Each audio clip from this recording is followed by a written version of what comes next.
असाविदेवम् गोदीजीगमन्धोऽन्यस्मिन्निन्द्रो जनिषे भुवोत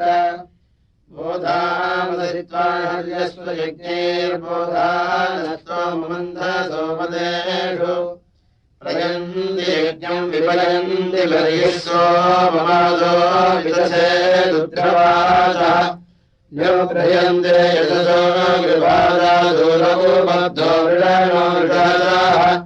त्वमिन्द्रस्रवीतमा अपस्कः परिष्ठिता अहीनासूरपूर्वीः त्वद्वामग्रे रक्ष्यो ओरथेनादेशन्ते विश्वा कृत्रिमाणिषीषा भीमो वीरेषायुधेभिरेषामपांसि विश्वानर्याणि विद्वान् इन्द्रः पुरोजनिषेणानो विदूधोऽतिवज्रहस्तो महिमा जघान न जातव इन्द्रजूजुवर्णो न वन्दनादविक्षमेद्याधीः ससर्धधर्यो विषूणस्य जनन्दोर्मासि स्मदेवा अपि गुरुदान्नाः अभिकृतेन्द्रभूरधन्वन्नते दिव्यम् महिमानम् भजांसि स्वेनाहिरत्नन्दरजा जगन्धात्रवन्दम् विविधद्युधाते देवाश्चित्ते असुर्याय पूर्वे नक्षत्राय ममिरे सहांसि इन्द्रो मघानि दयते विषह्येन्द्रम् वाजस्य जोहुवन्दसातौ कीरिश्चिद्धित्तामवसे जुहावेशानन्द्रसौभागस्य भूरे अवो बभूषतमूते अस्मे आभिक्षत्तुस्तावतोपरूता सखायस्त इन्द्रविश्वहस्यामनमो वृधासो महिनाथ रुद्र बन्वन्तु स्मादेव सा समीके एधीति वर्यो मनुषाम् सवांसि स न इन्द्रत्वजताजायुषेधात्मनादे मघवानो जुनन्ति पश्येषु ते चरित्रे अस्तु शक्तिर्यूयम् पादस्वस्तिभिः सदा विपासो मामिन्द्रवन्दतु त्वायन्ते सुरावहर्यस्वाद्रीः सोदुर्बाहुभ्याम् सुजतो नार्वा यस्ते मदो युज्यश्चारुरस्तियेन ऋत्वानि हर्यस्वांसि स त्वामिन्द्रप्रभूवसो ममत्तु बोधासु मे मघवन्नाशमेनाम् यान्ते प्रसिष्ठो अर्चति प्रशस्तिम् इमा ब्रह्म समादे जुषस्व श्रुधीहवम् विविपालस्याद्रेर्बोधा विप्रस्याच्चतो मनीषाम् ग्रीष्मादुभांस्यन्दमासदेमा न ते गिरो अपि वृष्येतुरस्य न सुष्ठुतिमा सूर्यस्य विद्वान् सदा तेनामस्वयसो विवग्नि भूरिः ते तपनामानुषेषु भूतिमनीषीरवते त्वामित् मारे अस्मन्नाघवञ्चोक्ताः तुभ्येदिमासनासूरविश्वा तुभ्यम् ब्रह्मादिवर्धना कृणोमि चन्द्रभिर्हव्यो विश्वधासि नो चिन्नुते मन्यमानस्य तस्मो दश्नुवन्ति महिमानमुग्र न वीर्यमिन्द्रतेन राधाः ये च पूर्वषयो ये च नोत्रा इन्द्रब्रह्माणि जनयन्त विप्राः अस्मे ते सन्तु सख्या शिवानि यूयम् पादस्वस्तिभिः सदा नः उत ब्रह्माण्यैरस्रभस्येन्द्रम् समर्येम भयावशिक्ष आयो विश्वानि समसादानोपश्रोतामैव तोमतांसि अजामिघोषिन्वदेवजामिरजन्तयच्छरुधो विवाचि महिष्वायश्चिकिकेतम् हांसिवर्षस्मान् युजेरथम् गवेषणम् हरिभ्यामुपब्रह्माणि जुजुषा नमस्तु विभाषिणश्चरोदजीवयित्वेन्द्रो वृत्राण्यप्रतीजघन्वान् आपश्चित्तिप्युस्तर्यो ओनक्षरन् नृपम् जलितारस्त इन्द्र याहि वायुर्न नियुतो नो अच्छा त्वम् निधिभिर्दयसे विवादान् ते त्वामदा इन्द्रमादयन्तु सुष्मिनम् सुविलाससञ्चरित्रे एको देवत्रादयसे हिमर्तानस्तेच्छोरसवाने मादयस्व ये वेदिन्द्रम् मृषाणम् वज्रबाहुमसृष्टासो अभ्यर्चन्तर्कैः सनस्तुतो वीरवधातुको मद्यूयम् पादस्वस्तिभिः सदा नः यो निष्ठयेन्द्रतमे अराधितमानृभिः पुरुहूतप्रयाहि असो यथा नो विदावृधे च ततो वसूनिममलश्च सोमैः गृहीतम् देवना इन्द्रद्युवर्णाः सुतः सोमः परीषिक्तामधूनि विसृष्टतेनाभरते सुव्यक्तिरियमिन्द्रम् जोहूपति मनीषा आनो दिव आपृथिव्यारीनिदम् बर्हिः सोमपेयाययाहि महन्तत्वाहनयो मध्यञ्चाङ्गूढमच्छा तपसंवराय आनो विश्वाभिरुचिभिः सजोषा ब्रह्मजुषाणो हर्यस्वयाहि परीर्जत्सवीरेभिः सुजिप्रास्मेतसद्वृषणम् सुष्मामिन्द्र येन स्तोमो महपुरायमाहे धुरी ईवात्यो न वाजयन्नधायि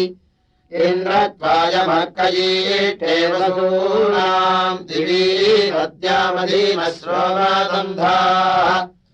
एवाना इन्द्रवार्यस्य मूर्ध्यप्रदे महीम् सुमतिम् वेविदाम युषम् बिम्बमघवद्भ्यः सुवीराम् यूयम् पादस्वस्तिभिः सदा नः आदे महनिन्द्रोऽत्युग्रसमन्यभो यत्समरन्तसेनाः पदादित्यन्नर्यस्य बाष्पोर्मा देवनो विश्वद्या अग्निचारीर् निदुर्ग इन्द्रस्वधिक्यमित्रानभियेनो मत्तासो अमन्ति आरेतम् संसङ्कृणिर्नित्सोरानो भरसम्भरणम् वसूनाम् शतम् ते श्रीप्रन्नोतयः सुदासे सहस्रम् संसाबुतरातिरस्तु जहिव सर्वनुषो मत्यस्यास्मेद्युम्नमधिरत्नम् दधेहि त्वावतो हीन्द्रक्रत्वे अस्मित्वावतो विदुःसूररातौ विश्वेदारिग्राम् ओकः कृणष्ण हरिवो नमद्धीः उत्सायेते हर्यस्वाय शूरमिन्द्रेशो देवदूतमिजानाः सत्राकृधि सुखना शूरभृत्रा भयम् तरुत्राः सलया भवाजम् एवान इन्द्रवार्यस्य मूर्ध्यप्रदे महीम् सुमतिम् वेविदाम इदम् बिम्बमघवद्भ्यः सुवीराम् यूयम् पादस्वस्तिभिः सदा नः न सोमयेन्द्रमसूतो ममादना ब्रह्माणो मघवानम् सुदासाः तस्मामुक्तम् जनये यद्युजोरन् प्रपन्नवीयः शृणवद्यथा नः मुक्तमुक्ते सोमयेन्द्रम् ममादनीथे नीथे मघवानम् सुदासाः यदीपुत्राः समानदक्षावसेह भवन्ते चकारता कृणवन्नो न मन्याजानि ब्रुवन्ति वेदसः सुतेषु जनीरिवतिरेकः समानो निमानजे पुरैन्द्रस्तु सर्वाः एवारमाहुरुतशृण्डयेन्द्रयेको विभक्ता तरणिर्मघानाम् यथस्तुराभूतयो यस्य पूर्वी अस्मे भद्राणि सस्त्रप्रियाणि एवावरिष्ठ इन्द्रमूतये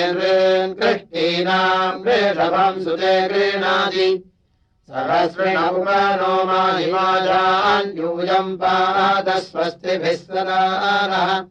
इन्द्रम् नरो नेमधीताहवन्तेयकार्यायुजयेधियस्ताः शूरो निरादासवसस्य गान आगोमादिभ्रजेभजात्पन्नाः य इन्द्रसुष्मो मघवन्ते अस्य शिक्षासखिभ्यः पुरोदनभ्यः त्वम् विरुणामघवन्निचेता अपावृथिपरिवृतन्नराधः इन्द्रो राजा जगदश्च ऋषणीनामधिक्षणिरूपम् यदस्ति ततो दादिवासुदेवसूरितो दद्राध उपस्तुतस्य सर्वाय नूतिम् न इन्द्रो मघवासहूति आनो बाधन्नियमतेन भूति अनूनायस्य दक्षिणा पीपाय वामन्वृभ्यो अभिवीदासखिभ्यः नो इन्द्रराजेवैवस्कृधीना ते मनोवृत्याममघाय गोमदस्वा भद्रथा मद्यन्तो यूयम् पाद स्वस्तिभिः सदानः ब्रह्माण इन्द्रोपायाहि विद्वानर्वाञ्चस्ते हरायः सन्तु युक्ताः विश्वे विद्धित्वा विहवन्तमर्ता अस्माकमच्छ्रेणि विश्वमिन्व हवन्त इन्द्रमहिमाव्यानद्ब्रह्मयत्वासी सवसिन्नृषीणाम् आयद्वज्रम् दधिरे हस्त उग्रघोरः सङ्कृत्वा जनिष्ठाषाढः तमप्रणीतीन्द्रजोः बाणान् संयन्नरोदसी निनेथ महे क्षत्राय सवासेहि जज्ञेतूतु चिन्तित्तूतु जिरसिस्मत् ये भिन्न इन्द्राः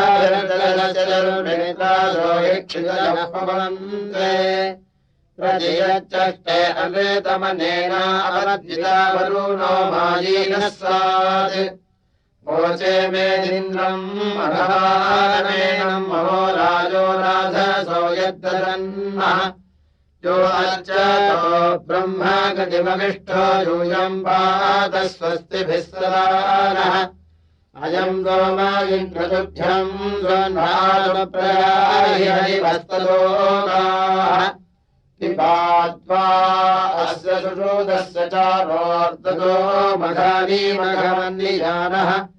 ब्रह्मन् वीरब्रह्म गतिम् जुषाणोर्वाचीनो हरिभिर्यायूयम् अस्मिन्नोषुरानेमालयसोमब्रह्माणि शृणवजिमानाः काते अश्चरम् कृति सूक्तैः कदा नूनम् दे मघवन्दासेव विश्वामदीरातने त्वाजाधामयिन्द्रशृणवो हवेम उतो घाते पूरुष्या आयिरासन्येषाम् पूर्वेषामसृणो ऋषीणाम्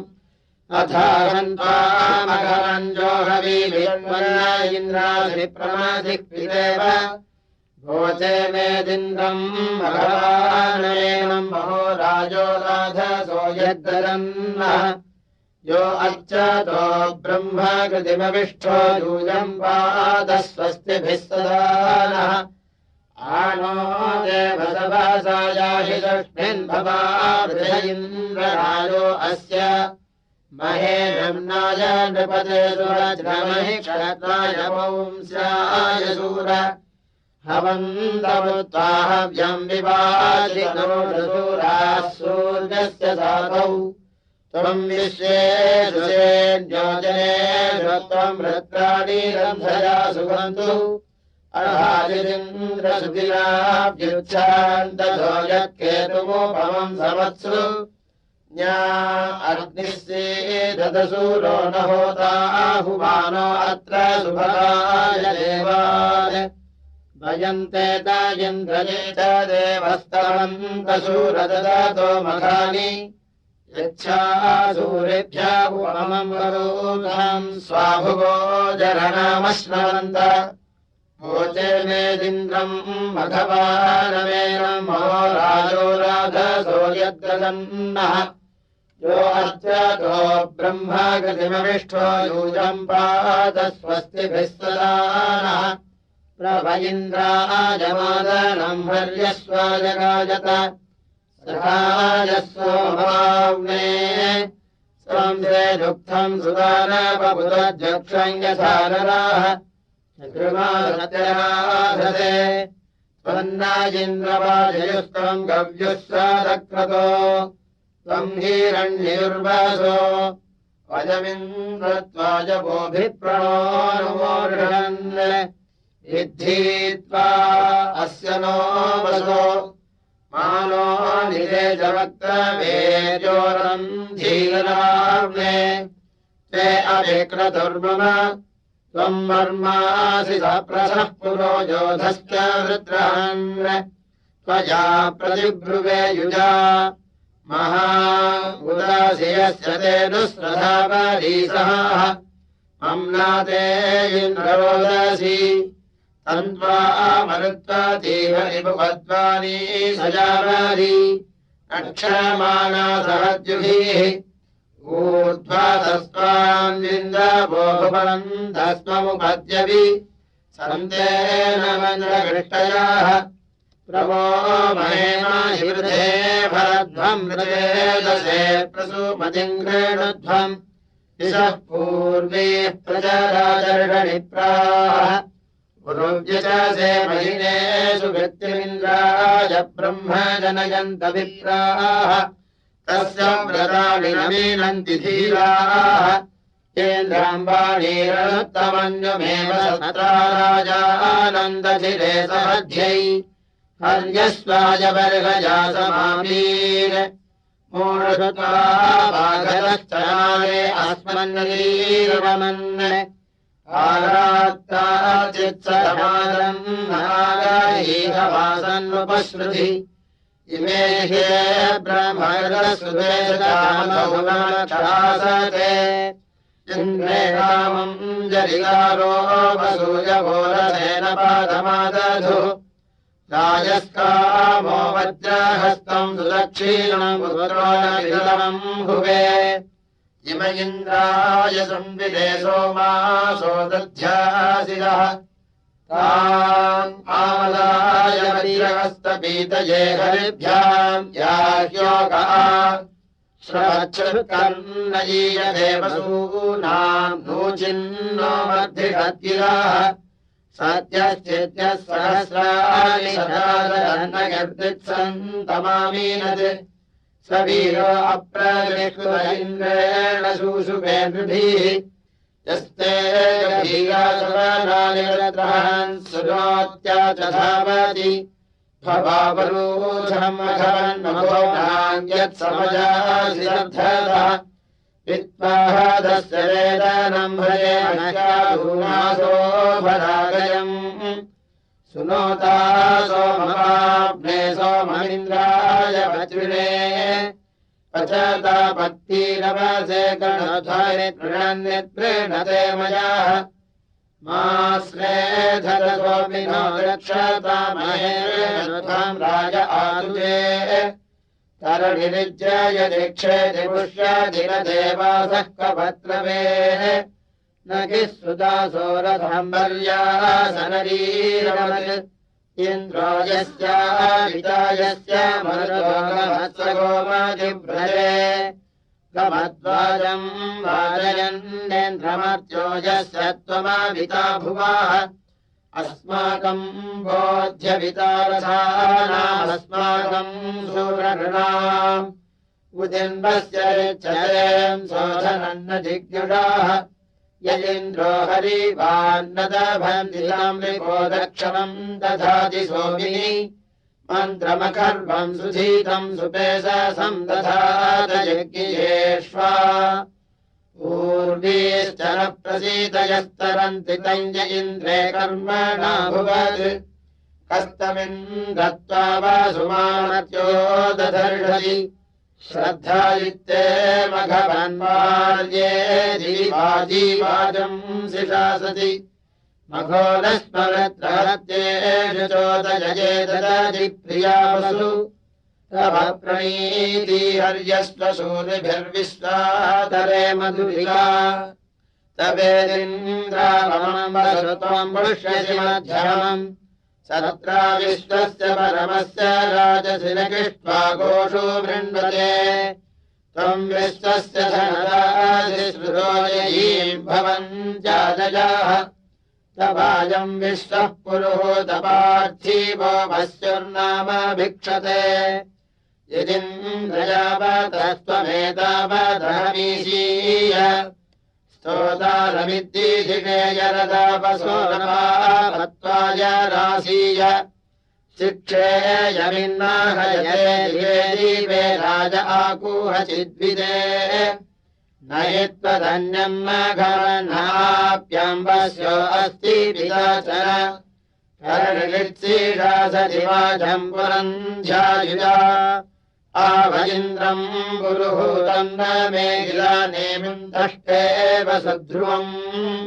न दुष्टुतीमर्त्यो वेन्ददेव सुरनस्वेधन्तम् रयम् न सत् सुसत्यमिन्नाघवन्तोभ्यम् मावदे देष्णै यत्पार्ये दिवि अभित्वा सूरनो नुमो दुग्धायिव धेनवाः ईशानमस्य जगदस्वर्धसमीसानमिन्द्रतस्तुषाः न त्वावाङ्कन्यो दिव्यो न पार्थिवो न जातो न जरिष्यते अश्वायन्तो भवनिन्द्रपादिनो गव्यन्तस्त्वाहवामहे अभीषदस्तदा भरेन्द्रज्जायः कलीयसः पुरोवसुर्हिमघवन् सनदशिवरे भवेदहव्याः पराणुलस्वमघवन्नमित्रान् सुरेवानो वसूकृधि अस्माकम् बोध्यपितामहाधने भवा वृधः सखीनाम् इन्द्रकृतम् नाभारपिता पुत्रेभ्यो यथा शिक्षानो अस्मिन् पूरुहूतयामानि जीवाज्योतिरसीमहि मानो अज्ञाता वृजनादुराज्यो ओमासीवासो अवक्रमः त्वया भयम् प्रवदस्वस्वादीरपोति शूरतरावसि स्वित्यम् च मादक्षिणतस्कबद्धाधियम् जिन्वासो अभिप्रमन्दुः उत्तिष्ठन् वोचे परिबर्हिषो नृमे दूरादवीरवे वसिष्ठाः दूरादिन्द्रमनयन्नासुतेन दिवो वै शान्तमधिपान्तमुग्रम् आसद्युम्नस्य वायतस्य सोमात् सुदादिन्द्रो वृणीता वसिष्ठान् येवेन्नुकम् सिन्धुमेभिस्तदा देवेन्नुकम् भेदमेभिर्जघान येवेन्नुकम् दासराज्ञे सुधा सम्रापदिन्द्रो ब्रह्मणावो वसिष्ठाः जुष्टीनरो ब्रह्मणावः पितॄणामक्षमव्ययन्न किलारिणाथ यच्छक्वारेषु गृहकारेन्द्रे सूक्ष्ममदधाता वसिष्ठाः उद्याविवे कृष्णजो नाथितासो दीधयुर्दासराज्ञे वृतासाः वसिष्ठस्यस्तु पद इन्द्रो अश्रो दुरुन्द्रुत्सुभ्यो अकृणोदु लोकम् दण्डाजिवेद्गो अजनास आसन् परिच्छिन्ना अर्भकासाः अभवच्च उपजेता वसिष्ठादितृत्सूनाम् विशो अप्रथन्त त्रयः कृण्वन्ति भुवनेषु रेतस्तिस्रः प्रजा आर्या ज्योतिरद्राः त्रयो घर्मासौषधम् सदन्ते सर्वान् अनो विदुर्वसिष्ठाः सूर्यस्येव वक्षसो ज्योतिरेणाम् समुद्रस्येव महिमा गभीरः पादस्येव प्रदभवो नान्येन स्तोमो वसिष्ठा अन्वेतमेवः तयिन्यन्यम् हृदयस्य प्रकेतैः सहस्रावल्समभिसञ्चरन्ति यमेन दतम् पारिधिम् वयम् दोत्सरसमुपासे दुर्वसिष्ठाः विद्युतो ज्योतिः परिसञ्जिहारम् मित्रावरुणाय तपश्चतान् त्वा तत्ते जन्मोदैकम् वसिष्ठारश्चो यत्त्वा विष आजभार उदासीमैत्रावरुणो वासिष्ठोर्वस्य ब्रह्मन्मनसोऽधिजातः रत्सम् स्कन्दम् ब्रह्मणा देव्येन विश्वे देवाः पुष्कारे त्वा ददन्त स प्रजेत उभयस्य प्रविद्वान् सहस्रदानबुधवासदानः यमेन ददम् परिधिम् वाजिष्यन्नप्सरसः परिजज्ञे वसिष्ठः सदेह जाताभिषिता नमोभिः कुम्भेरेतस्य समानम् ततो रमान उदीयाय मध्यात् ततो जातम् श्रीमाहुर्वसिष्ठम् उक्तभृतम् सामभृतम् विभर्तिग्रावाणमेभ्यप्रपदात्यग्रे उपैयमाध्वम् सुमनस्य मानावो गच्छाति प्रतृतो वसिष्ठः प्रशुक्रैतु देवी मनीषा अस्मत्सुदट्टो रसो न वाजी विदुः पृथिव्याधिवो जनित्रम् शृण्वन्त्यापो अधक्षरन्तीः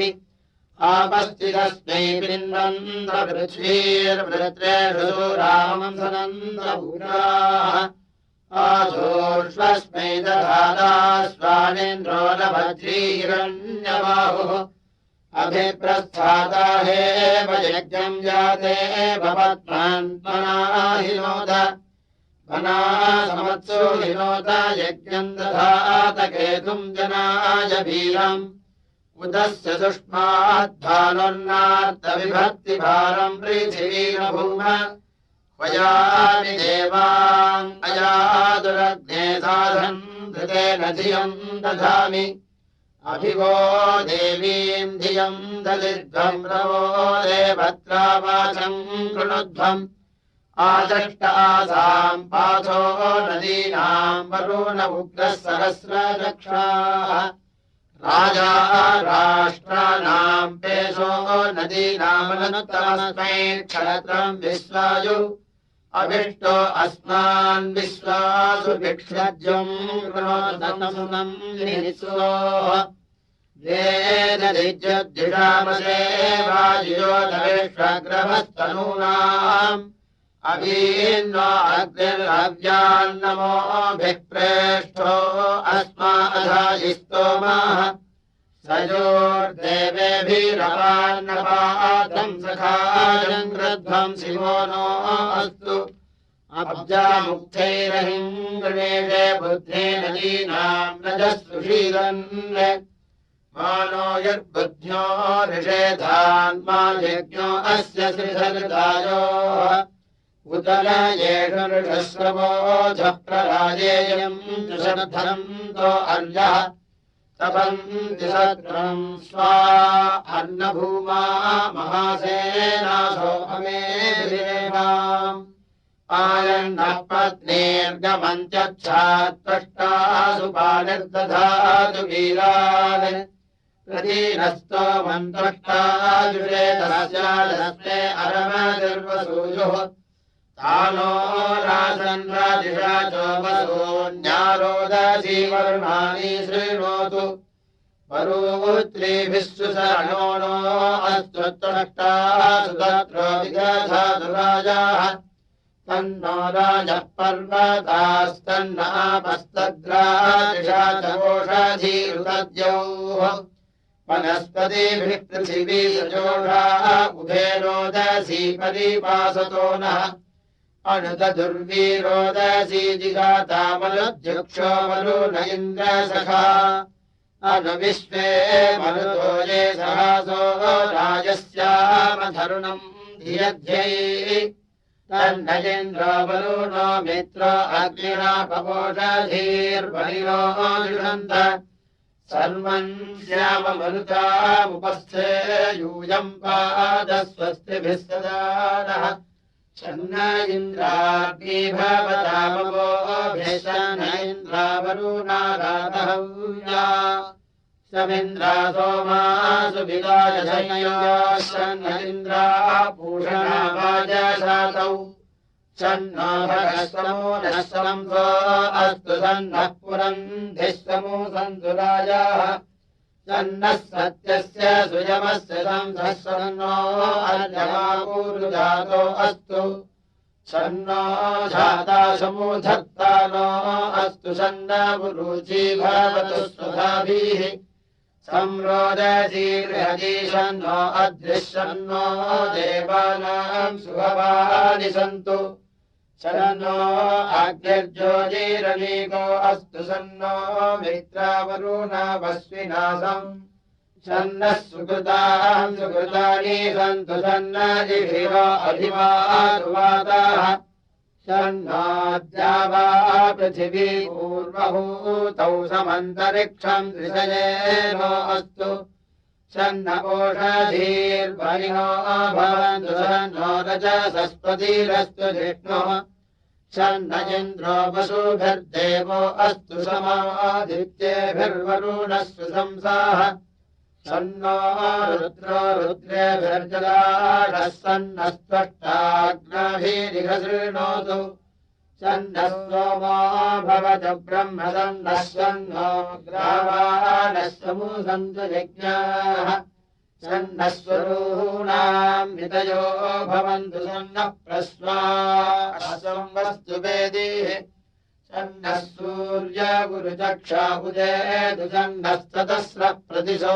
भवन्तु सन्नः पर्वता ध्रुवयो भवन्तु सन्नः सिन्धवः समूसन्तापाः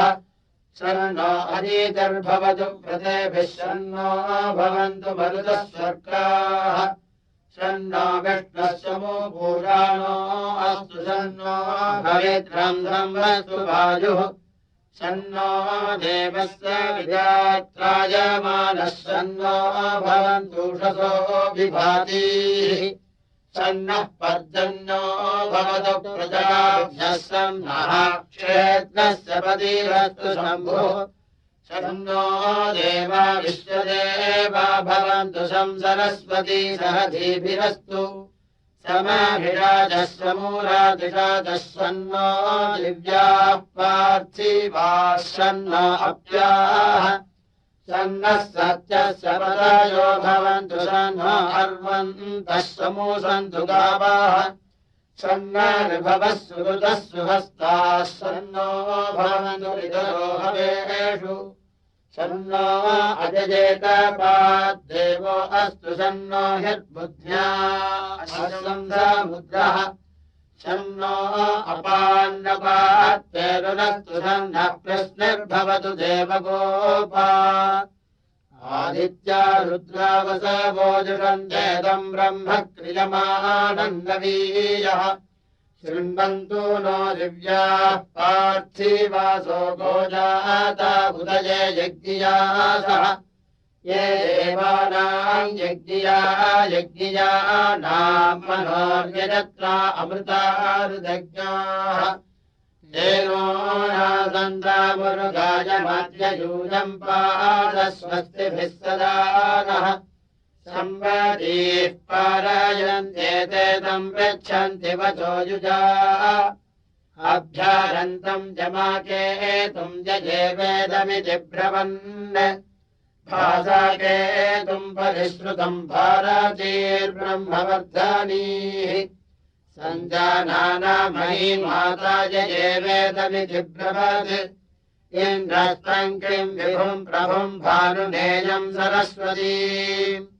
येन सूर्यमरोचयद्येने रोदसी उभे जुषस्वाग्ने अङ्गिरः कान्वम् मेध्यादिथिम्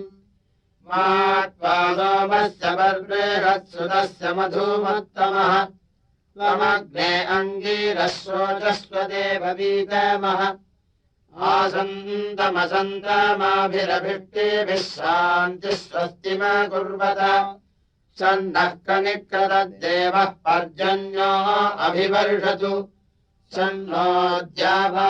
पृथिवी सम्प्रजाभ्यः सन्नाजेधिद्विपदे सञ्चतुष्पदे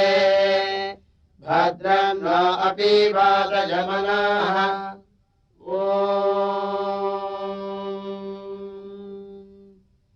हरिः ॐ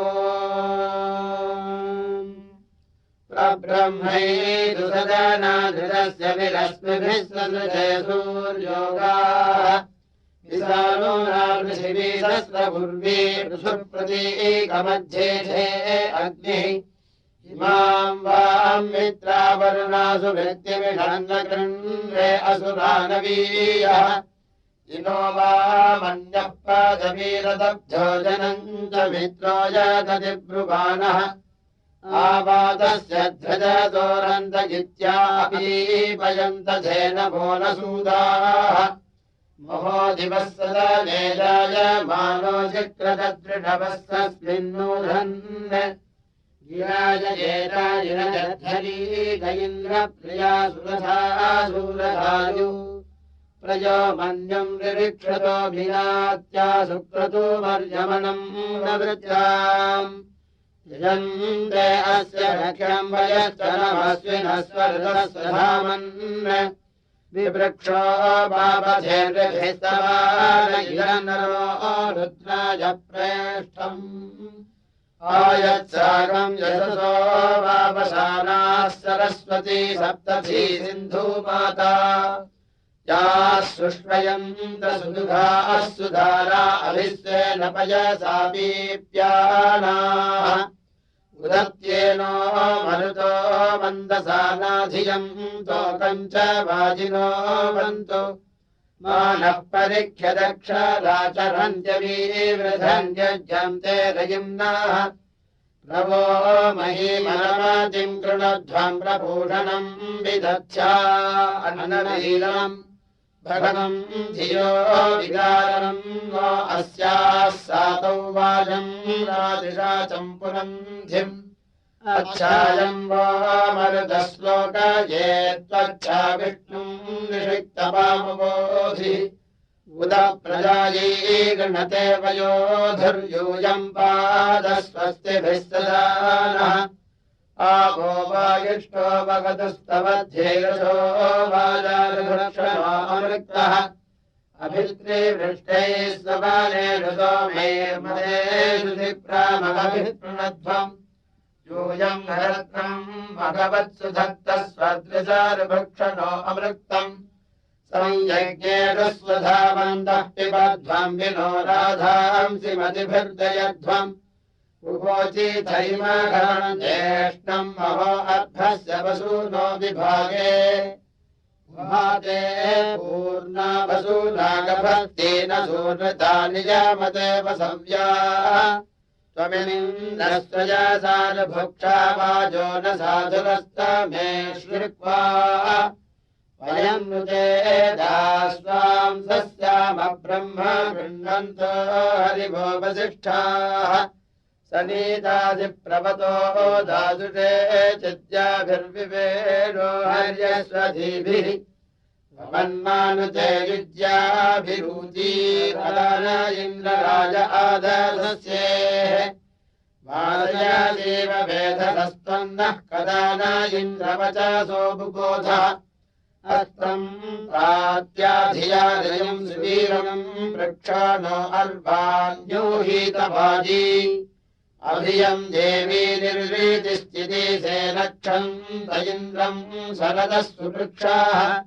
उभत्रिबन्धर्जरदष्टिमेत्यस्ववे संयम् कृणवन्तमर्ताः आनो राधाम् शरीरस्तवध्या आरायो यन्तु पर्वतस्य रातौ सदा नो दिव्यः पायुः सीदत्तु यूयम् पादस्वस्तिभिः सदा नः